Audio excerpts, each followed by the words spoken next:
আমি চলেছি আবারও একটা নতুন ভিডিও নিয়ে। আর আমাদের বাড়িতে হিঞ্চের চপ হবে, তাই হিঞ্চগুলোকে ভালো মতো ধুয়ে নিয়েছি। তারপরে এই যে ব্যাটারটা তৈরি করছি, এর মধ্যে একটু জল দিয়ে দিই, সব কিছু পরিমাণ মতো দিতে হবে। তার সঙ্গে এই লঙ্কাগুলো চপ হবে।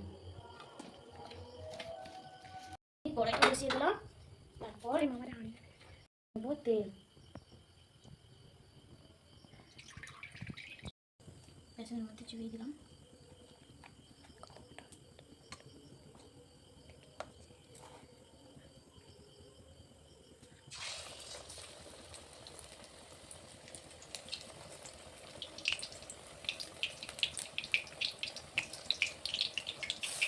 এইভাবে দিয়ে দেবো আর এগুলোকে উল্টে নিতে হবে।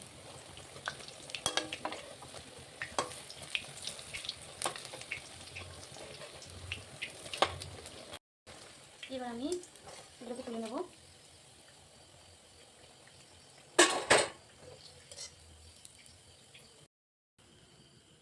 এই যে শেষমেশ আমাদের হিঞ্চার চপ হয়ে গেছে। তারপর একটু আলুর বড়া করে নিলাম, এটা আলুর চপ না, আলুর বড়া।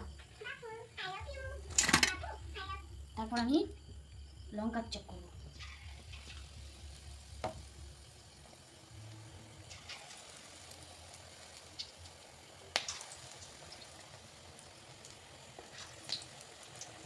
শেষমেশ হয়ে গেছে আমাদের লঙ্কার চপ।